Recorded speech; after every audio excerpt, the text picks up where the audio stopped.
വരുന്നുണ്ട്. വിനയൻ. ഞാൻ എന്തെങ്കിലും പറഞ്ഞവനെ തിരിച്ചയക്കട്ടെ? അവൻ അങ്ങനെയൊന്നും തിരിച്ചു പോയില്ല ഭാനുമ്മ. ചിരു, നീ ഇവിടെ ഇരുന്നാ മതി, അങ്ങോട്ട് വരണ്ട.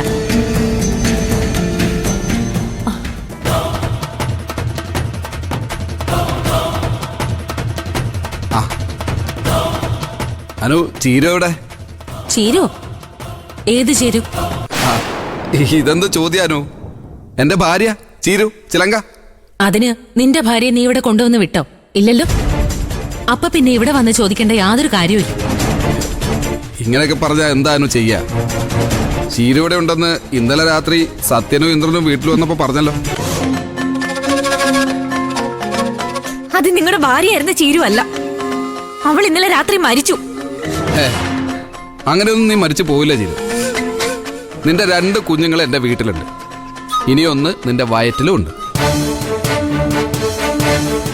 അവർക്കൊരമ്മ വേണമെന്ന് ദൈവവും തീരുമാനിച്ചിട്ടുണ്ട്. നിർത്തടാ. വീട്ടിൽ കയറുമെന്ന് തോന്നിയാസം പറയുന്നു.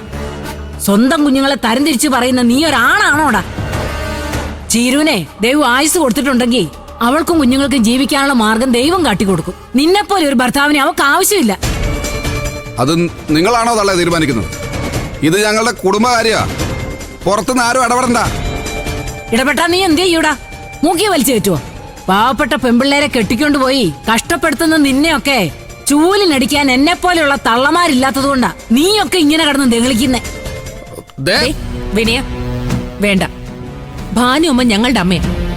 ഞങ്ങളിലൊരാളെ തൊട്ടാ അത് ചോദിക്കാനുള്ള അധികാരം ഭാനുമ്മയ്ക്കുണ്ട്. നീ ചീരുവിനെ തല്ലിയ കൈകൊണ്ട് ഭാനുമ്മയെന്നല്ല ഒരു പെണ്ണിനെ തൊടില്ല.